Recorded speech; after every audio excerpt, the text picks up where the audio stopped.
Canon misfire, war declared.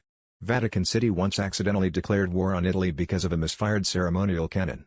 In a bizarre twist of fate, a routine military salute turned into an international incident when a Vatican guard aimed the cannon the wrong way and fired a blank shot toward Rome. The echoing blast sent shockwaves through the Italian government, who scrambled to figure out whether the world's tiniest country was actually launching an attack. For a few tense hours, diplomats on both sides raced to communicate, desperate to prevent the situation from spiraling out of control. The Vatican's explanation? It was all a misunderstanding, a ceremonial gesture gone hilariously wrong.